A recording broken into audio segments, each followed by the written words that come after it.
The massive bridge of the U.S. Valiant hummed with nervous energy. Admiral Laura Bennett stood with her hands clasped behind her back, her gray eyes fixed on the enormous view screen that dominated the front wall. She had spent 25 years in the Space Force, but nothing in her experience had prepared her for what she was seeing now. "Status report," she said, keeping her voice steady despite the strange twisting in her stomach. Lieutenant Susan Martinez looked up from her communications station, her face lit by the soft blue glow of her screens. "The energy readings are getting stronger, Admiral. Whatever it is, it's bigger than anything we've ever encountered."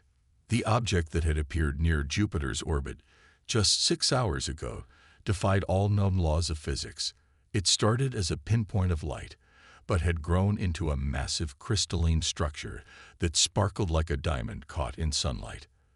The structure was now larger than Earth's moon and still growing. "Engineering, what are we looking at?" Bennett asked, pressing the comm button on her chair. Chief Engineer Daniel Wright's voice crackled through the speakers. "Ma'am, the energy signatures are off the charts. The structure seems to be emerging from some kind of subspace pocket. It's like watching something impossible become possible." Bennett nodded slowly. She had learned long ago that impossible was a word that often preceded humanity's greatest discoveries. "Keep monitoring. I want to know the moment anything changes." The bridge crew worked in tense silence, broken only by the soft beeping of instruments and the occasional murmur of status updates.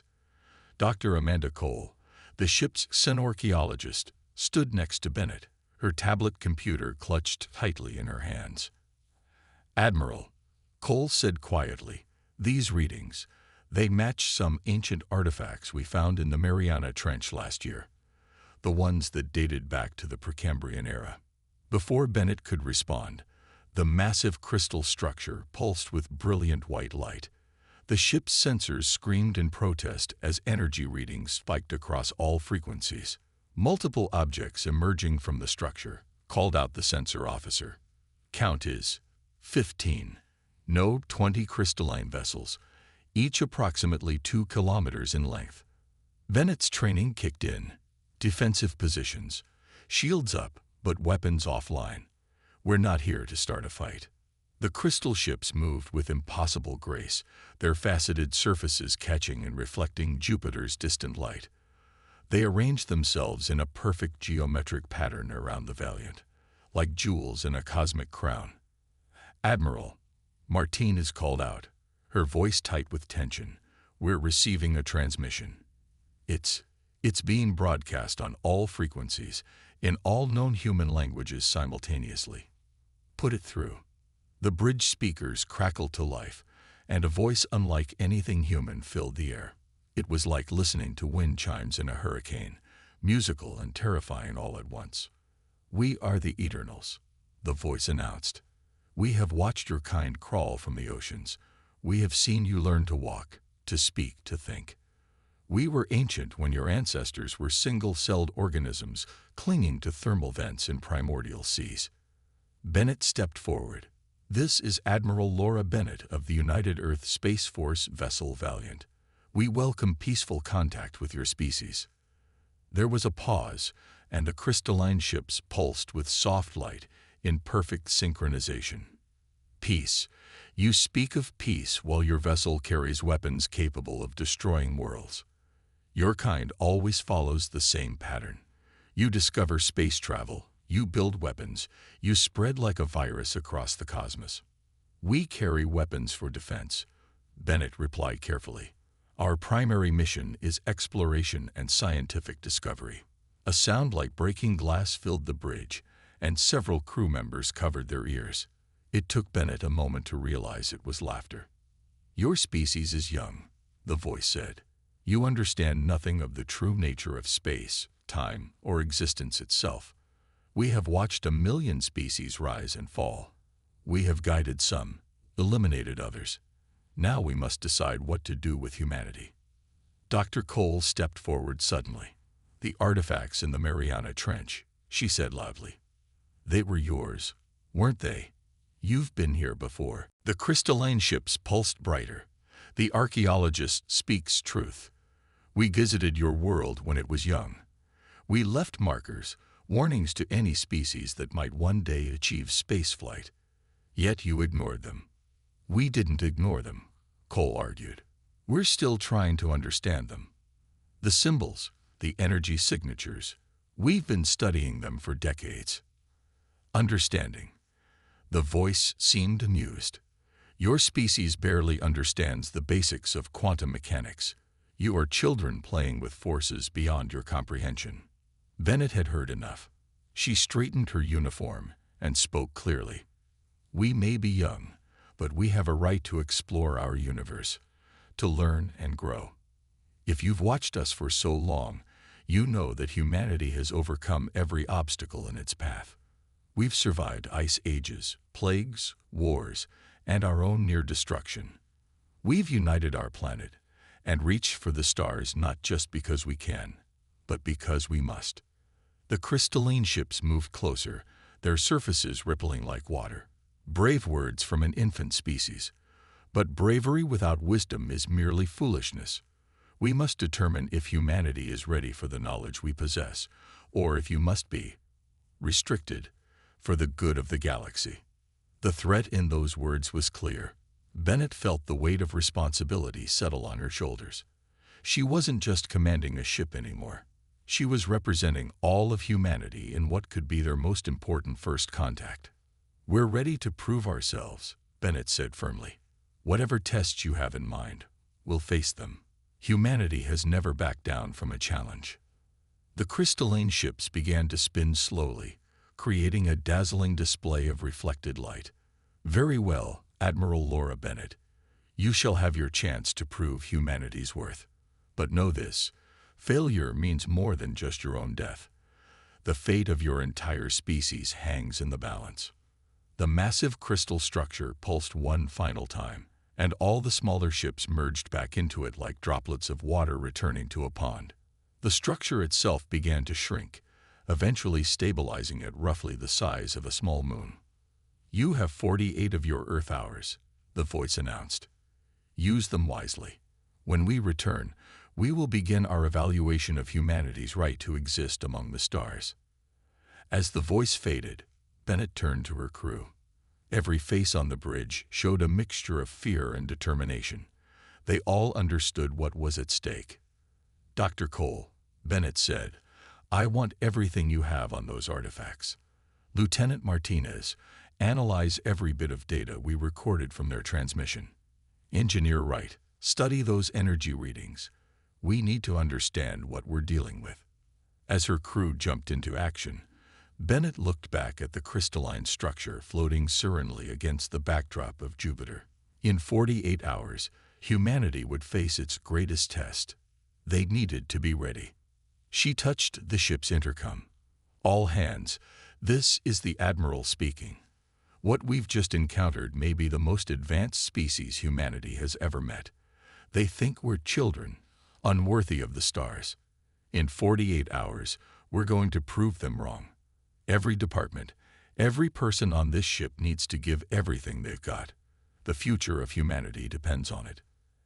As she finished speaking, Bennett saw determination replace fear in the eyes of her bridge crew. Whatever tests the Eternals had planned, humanity would face them together. And somehow, some way, they would prove that humanity deserved its place among the stars. The U.S. Valiant turned gracefully in space, its engines glowing as it prepared to head back to Earth. They had 48 hours to prepare for the greatest challenge humanity had ever faced. The clock was ticking. Commander Peter Nash stood in the ancient underwater research facility, staring at holographic projections of the Mariana Trench artifacts. The facility, built into the ocean floor, hummed with activity as scientists rushed to understand the Eternals' warning signs that had been hiding under Earth's oceans for billions of years. Dr. Cole, please tell me you found something useful, he said, watching as the xenorchaeologist moved her hands through the hologram, turning the strange crystalline artifacts in the air. Amanda Cole pushed her glasses up her nose, her eyes never leaving the rotating images. These artifacts are like books, Commander. The Eternals left them here as a record, but also as a test. Look at this pattern here. She pointed to a series of geometric shapes that pulsed with a faint blue light. Nash stepped closer.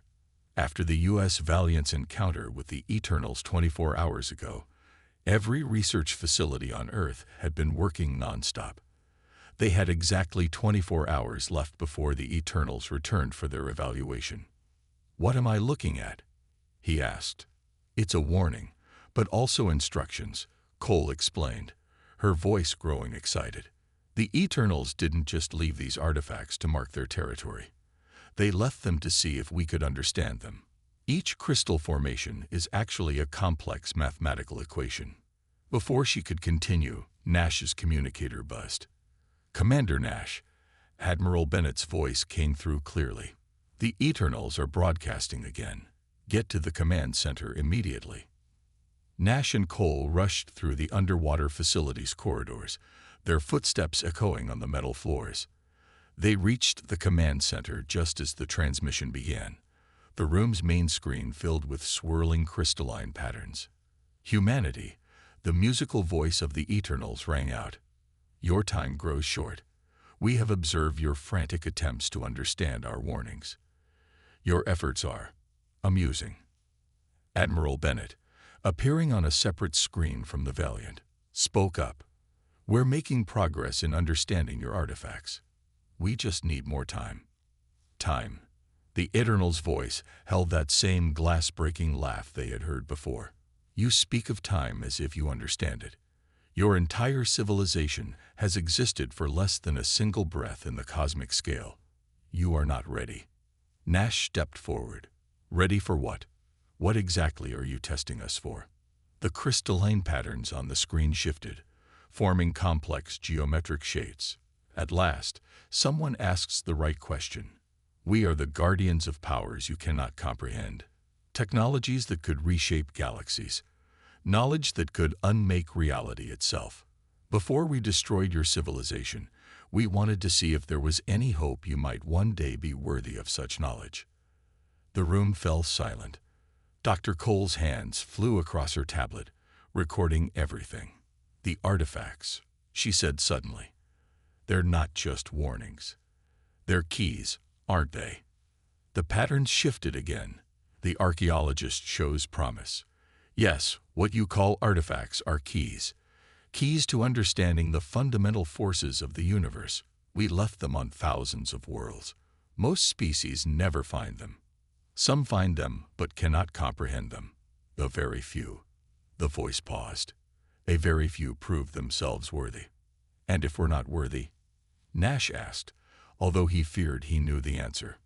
"Then your species will be restricted to your own solar system. All your spacefaring vessels will be destroyed.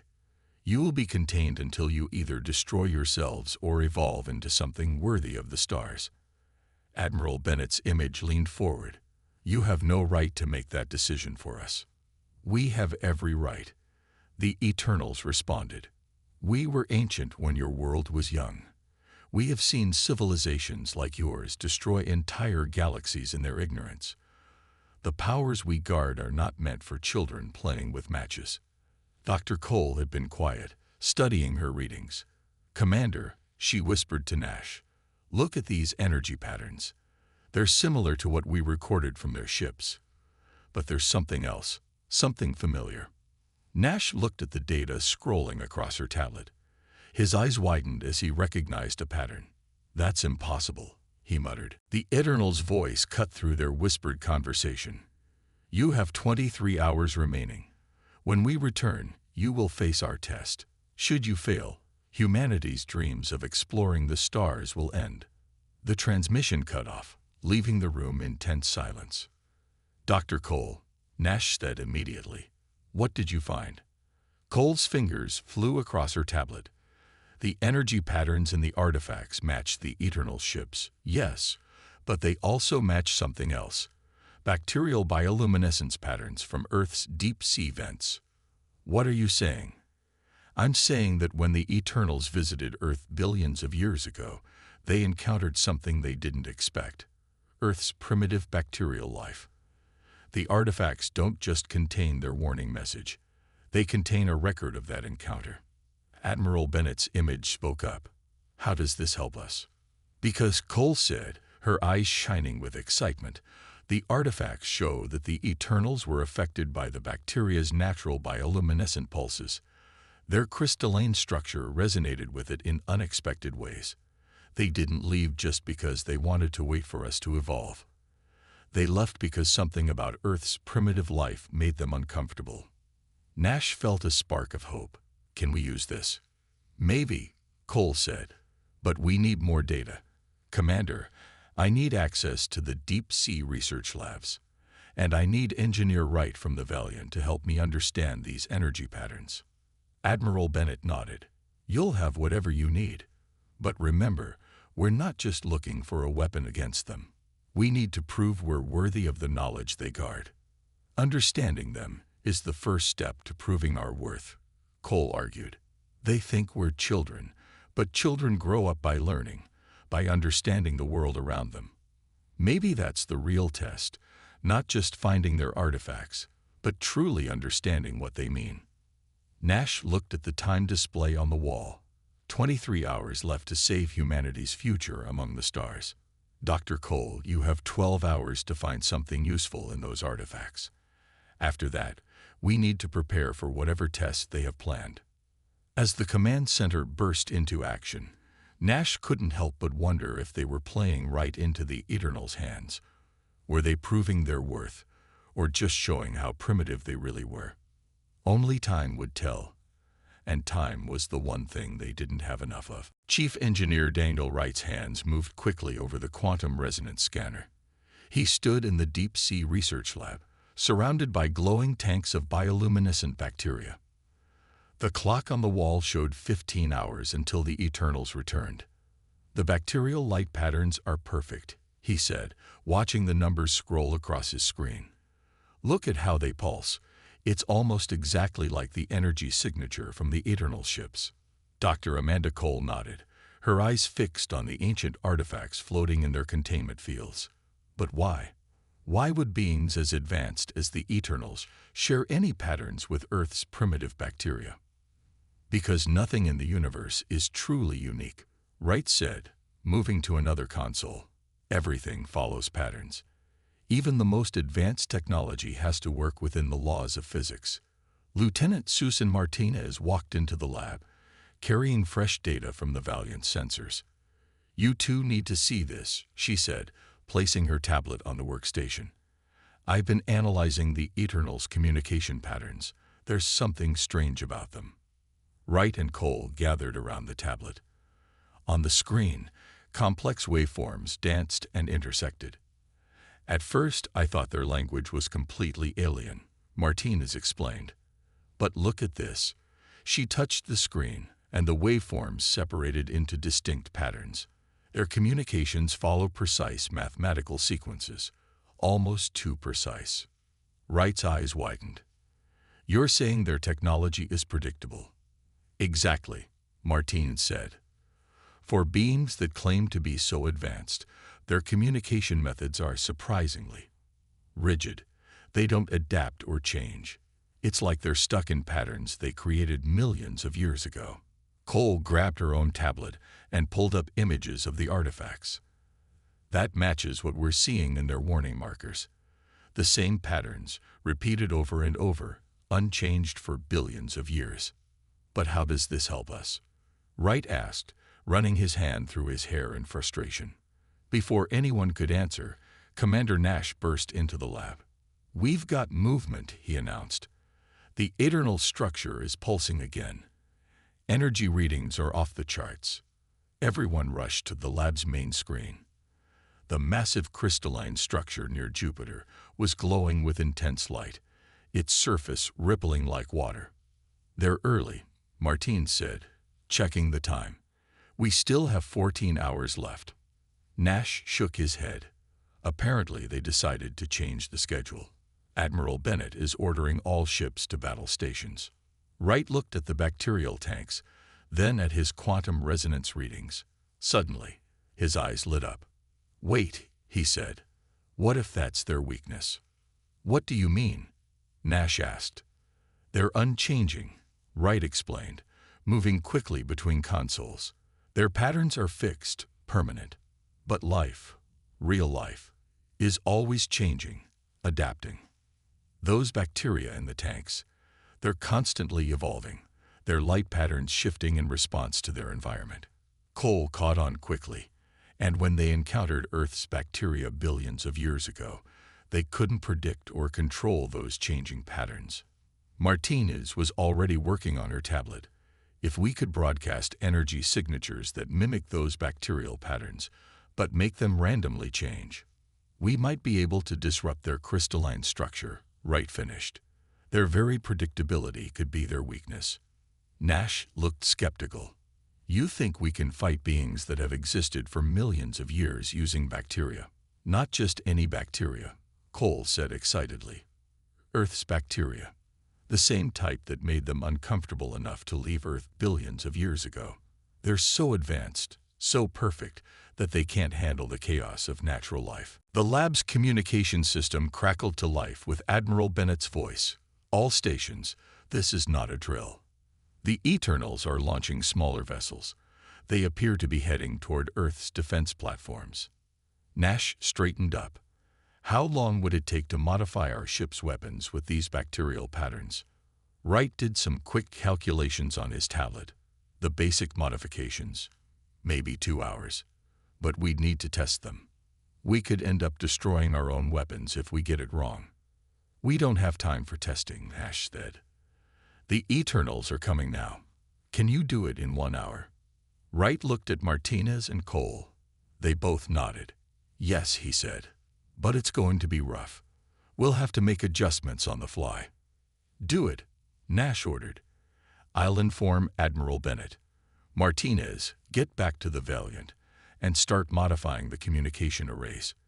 Dr. Cole, we need everything you've learned about those artifacts. If this doesn't work, we need a backup plan." As everyone rushed to their tasks, Wright began reprogramming the quantum resonance scanners. He'd never attempted anything like this before. They were about to use the simplest life forms on Earth to fight the most advanced beings they'd ever encountered. In the bacterial tanks, the tiny organisms continued their endless dance of light and shadow, unaware that they might hold the key to humanity's survival among the stars. "Commander," Wright called out as Nash was leaving. "What if we're wrong? What if this makes them angry?" Nash paused at the door. "They're already planning to lock us away in our own solar system. I don't think we can make them any angrier." He managed a small smile. "Besides, they wanted to test if we're worthy of their knowledge. What better way to prove ourselves than by showing we can understand the fundamental patterns of life itself?" As Nash left, Wright turned back to his work. Through the lab's reinforced windows, he could see the deep ocean currents swirling in the darkness. Somewhere up above, humanity's most advanced ships were preparing for battle against beings that had mastered the cosmos before Earth had multicellular life. And here he was, trying to save humanity with light patterns from bacteria. The irony wasn't lost on him. The Eternals had called humanity children, but sometimes children see things that adults miss. Sometimes the smallest things can have the biggest impact. And sometimes the key to beating advanced technology isn't more advanced technology. It's going back to the basic patterns of life itself. Wright checked the time. 55 minutes until they had to be ready. The fate of humanity might depend on whether they could turn ancient bacterial light patterns into a weapon.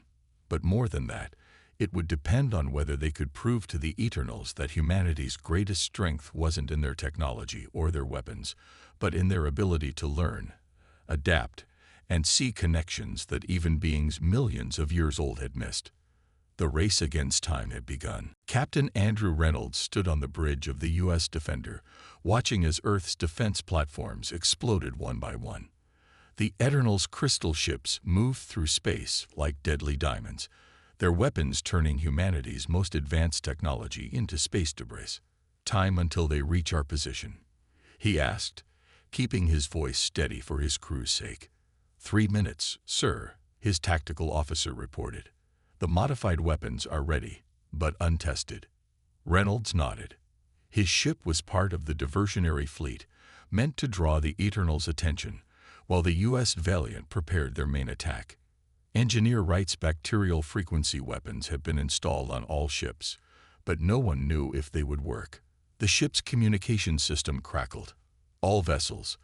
This is Admiral Bennett. Remember your training. No matter what happens today, show them what humanity is made of. Reynolds watched as another defense platform erupted into flames. The Eternals weren't just destroying them. They were doing it with artistic precision, creating patterns of destruction that were beautiful and terrifying at the same time. Crystal ships approaching firing range, the tactical officer announced. 2 minutes. On the main screen, Reynolds could see the Eternals' vessels clearly now. They moved in perfect geometric formations, their surfaces reflecting starlight like frozen rainbows.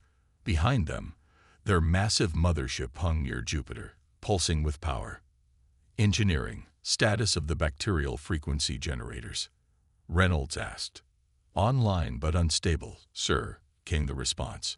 The patterns are shifting randomly as designed, but we don't know if our equipment can handle the strain. Reynolds straightened in his chair.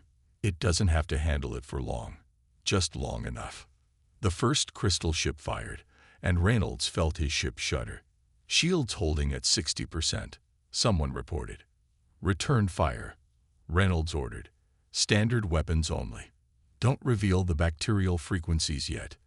The U.S. Defender's laser arrays lit up space, but the beams simply passed through the crystal ships as if they were made of air. No effect. The tactical officer reported. They're somehow bending our weapons around their ships. Another hit rocked the ship. Shields at 40%. Reynolds watched as more crystal ships approached. They were being surrounded, exactly as planned. He touched his communicator. Admiral Bennett, we're in position. They took the bait. Understood. Bennett's voice came back. Hold position as long as you can. The Valiant is almost ready. The ship shook again, harder this time. Warning alarms blared across the bridge. Shields at 20%. We can't take much more of this, Captain. Reynolds gripped his chair arms. Hold position. That's an order. The Eternal's voice suddenly filled the bridge, that same musical tone now carrying a note of satisfaction. Your efforts are futile. Your weapons cannot harm us. Your technology is nothing compared to ours. Accept your fate. Another blast hit them, and sparks flew from several consoles. Shields failing. Reynolds smiled grimly. Now you're right where we want you. He pressed his communicator again. Admiral, we're losing shields. It's now or never. All ships, Bennett's voice rang out. Activate bacterial frequency generators. Full power. Reynolds nodded to his tactical officer. Do it. The U.S. Defender's modified weapons came online, broadcasting energy patterns that mimicked the random, ever-changing light of deep-sea bacteria. At first, nothing seemed to happen. Then one of the crystal ships shimmered strangely. Its perfect geometric surface began to ripple like water in a storm. It's working. Someone shouted. The Eternal's voice came again, but this time it held a note of confusion. What? What is this pattern? It's chaotic, unpredictable. It should not be possible for your technology to. More crystal ships began to shimmer and shake. Their perfect formations started to break apart as they tried to move away from the bacterial frequencies. They can't handle the randomness, Reynolds called out. Push forward. Don't let them escape the field. The U.S. Defender's engines roared to life, pursuing the retreating crystal ships. All around them, other Earth vessels were doing the same, their modified weapons broadcasting the chaotic patterns of Earth's simplest life forms. Admiral Bennett, Reynolds reported, the bacterial frequencies are having an effect. Their ships are destabilizing. Confirmed, Bennett responded. The Valiant is moving into position now. All ships, concentrate fire on their command vessel. Let's show them what humanity can do. The U.S. Valiant appeared from behind Earth's moon, its weapons already broadcasting the strongest bacterial frequencies yet. The massive ship moved straight toward the Eternal's mothership, not firing weapons, but broadcasting pure chaos into their ordered universe. The Eternal's voice spoke again, but now it sounded distorted, almost broken. This is impossible. You are using the patterns of primitive life forms against us. You cannot. We can. Admiral Bennett's voice cut in. You called us children, but children grow up. You've existed for millions of years, but you've stopped evolving. You've forgotten how to adapt, how to change. That's humanity's greatest strength. We never stop learning, never stop adapting. The crystal ships were fully retreating now, their perfect surfaces cracked and distorted by the bacterial frequencies. Some of them were breaking apart, shattering into clouds of crystalline dust. Reynolds watched in amazement as the mighty Eternals, who had seemed so invincible just hours ago, fled from weapons based on Earth's simplest life forms. "Captain," his science officer called out, "the energy readings from their mothership are changing. They're trying to adapt their crystalline structure to resist our frequencies." "They're learning," Reynolds said with a smile. Maybe that's what this was really all about. The battle wasn't over yet. The Eternals still had immense power, and humanity had only surprised them with their first attack. But for the first time since this conflict began, Reynolds felt real hope. They had proved that humanity wasn't just worthy of the stars. They were worthy because they understood something the Eternals had forgotten. True advancement wasn't about achieving perfection.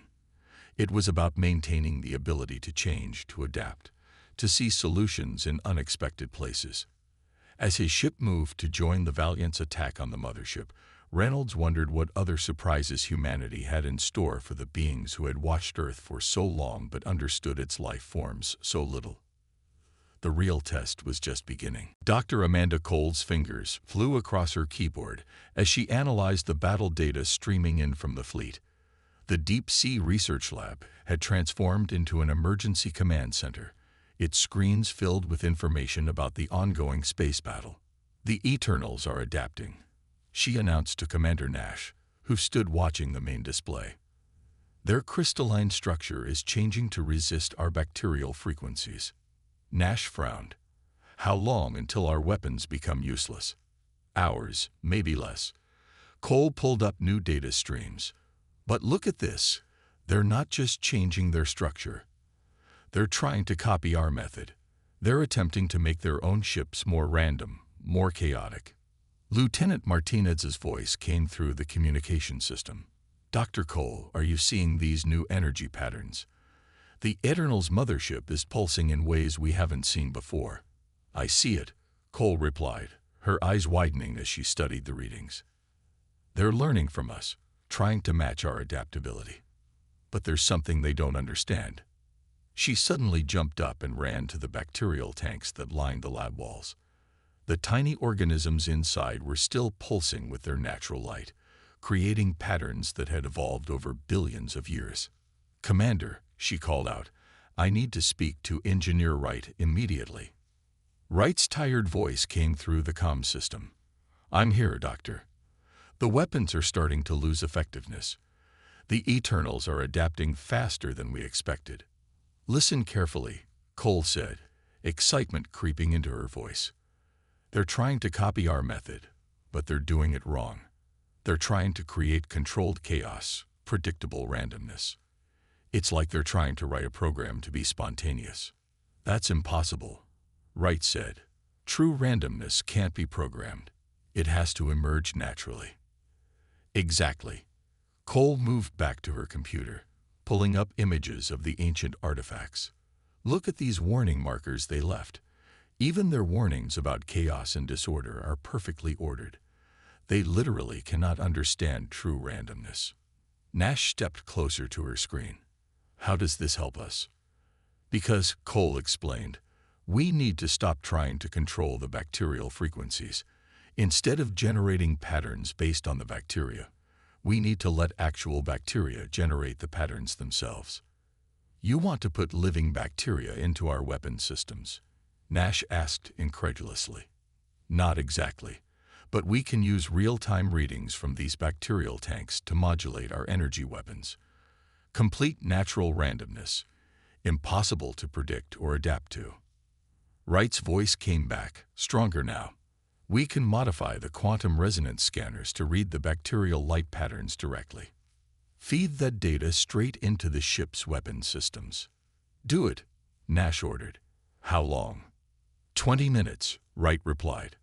But we'll need to coordinate with all ships simultaneously. If we don't hit them with everything at once, they'll have time to analyze and adapt. Nash touched his communicator. Admiral Bennett, are you getting this? We hear you. Bennett's voice came through clearly. The Eternals are pressing their attack. We've lost 3 more ships, and their mothership is moving toward Earth. Whatever you're planning, do it fast. Cole was already working, her hands moving between different control stations. Commander, I need a direct link to every ship's engineering section, and I need access to all the bacterial samples we have. You'll have it, Nash assured her. He turned to the main communication panel. All stations, this is Commander Nash. Begin Operation Wildfire. I repeat, Operation Wildfire is now active. The lab burst into frenzied activity. Scientists rushed to connect bacterial tanks to scanning equipment. Engineers worked to modify ships' weapons systems according to Wright's new specifications. Through it all, Cole moved from station to station, coordinating the efforts. Admiral, she called out, when we make these modifications, every ship will need to fire at exactly the same moment. The bacteria in each tank will create different patterns, thousands of completely random, natural energy signatures hitting their ships simultaneously. They won't be able to adapt to all of them at once, Wright added. It would be like trying to predict every possible move in a chess game while the rules keep changing. On the main screen, they could see the Eternals ships regrouping. The crystal vessels had repaired most of the damage from the first attack, their surfaces once again smooth and perfect. The mothership pulsed with energy, its massive form casting shadows on Earth's moon. 10 minutes until modifications are complete, Wright reported. The Eternal's voice filled all communication channels. Your resistance is impressive but futile. We have analyzed your weapons. We understand your patterns now. You cannot surprise us again. Admiral Bennett's response was calm. You don't understand us at all. You never did. That's why you fear us. Fear. The Eternal's voice held that familiar note of crystalline amusement. We do not fear children playing with forces they cannot comprehend. No, Bennett agreed. You fear what those children might become. You fear that we might surpass you, might understand things you cannot. That's why you're really here, not to test us, but to stop us before we outgrow you. The mothership's energy readings spiked. You understand nothing. 5 minutes, Wright called out. Cole looked at her readings. The bacterial tanks were all connected now, each one generating its own unique, ever-changing pattern of light. Natural chaos, evolved over billions of years, about to be unleashed against beings who have forgotten how to change. Admiral, she reported, we're almost ready. Every ship will receive a different pattern, directly from living bacteria. When we fire, it will be like hitting them with the combined randomness of billions of years of evolution. 2 minutes, Wright announced. Nash watched the main screen as the crystal ships moved into attack formation. They were beautiful, perfect, unchanging. And that was their weakness. They had become so advanced that they had lost touch with the basic forces that had created them in the first place. All ships, Bennett's voice rang out, prepare to fire on my mark. Whatever happens next, remember this moment. Remember that humanity's greatest strength isn't our technology or our weapons. It's our connection to the very essence of life itself, the ability to change, to adapt, to evolve. Cole looked at her final readings and smiled. The simplest life forms on Earth were about to help humanity prove itself against the most advanced beings in the galaxy. 30 seconds, Wright called out. The battle's true turning point was about to begin. Admiral Laura Bennett stood on the bridge of the U.S. Valiant, her eyes fixed on the massive display screen. Around her, the crew worked with intense focus as the final seconds counted down. "All ships report ready," Lieutenant Martinez announced. "Bacterial frequency generators are online and receiving live data." The Eternal's mothership loomed before them, its crystalline surface reflecting the light of distant stars.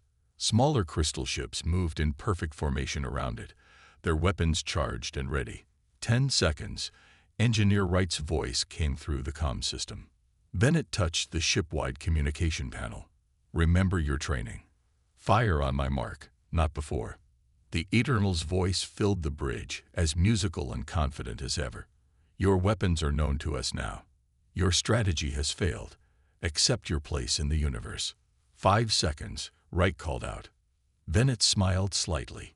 "You still don't understand, do you? We're not trying to prove we're better than you. We're trying to show you what you've forgotten." "Now," Wright shouted. "All ships, fire," Bennett commanded. Every human vessel released its weapons simultaneously. But this time, instead of controlled patterns based on bacterial light, they broadcast the actual living chaos of natural evolution. Each ship transmitted a different pattern, created in real time by living organisms that had evolved over billions of years. The effect was immediate and stunning. The crystal ship's perfect surfaces began to ripple and distort. Unlike their previous encounter with the bacterial frequencies, they couldn't adapt to these patterns. Every time they adjusted to one frequency, thousands more hit them from different directions. "Their shields are failing," Martins reported, excitement in her voice. "The randomness is too much for their structure to handle." The Eternal's voice came again, but now it sounded distorted, almost confused. This is not possible. These patterns, they are alive." "Yes," Dr. Cole's voice came through from the research lab. "Living patterns, created by the descendants of the same organisms you encountered billions of years ago. You can't predict them because they're not following a program. They're following life itself." The smaller crystal ships were breaking apart now, their surfaces shattering like glass. But instead of exploding, they seemed to dissolve into clouds of shimmering dust. The mothership pulsed with brilliant light as it tried to adapt. Its surface flowed like liquid crystal, attempting to match the chaos of the bacterial frequencies. But for every pattern it managed to copy, 1,000 new ones emerge. "Keep firing," Bennett ordered. "Don't let up." Suddenly, the mothership's energy readings changed. The massive crystal structure stopped trying to resist the bacterial frequencies. Instead, it began to resonate with them, its surface rippling in harmony with the chaotic patterns. "Admiral," Martinez called out, "they're broadcasting on all frequencies." The Eternal's voice returned, but it was different now. Less musical, more alive. "We understand now. We have existed for so long, pursued perfection for so many eons, that we forgot the very force that created us. Life itself." Bennett stepped forward. "Does this mean humanity has passed your test?" A sound like gentle wind chimes filled the bridge. "The test was not what you think. We have watched countless species reach for the stars. Most of them tried to prove themselves through power, through technology, through destruction. You reminded us of what we once were, of what we could be again."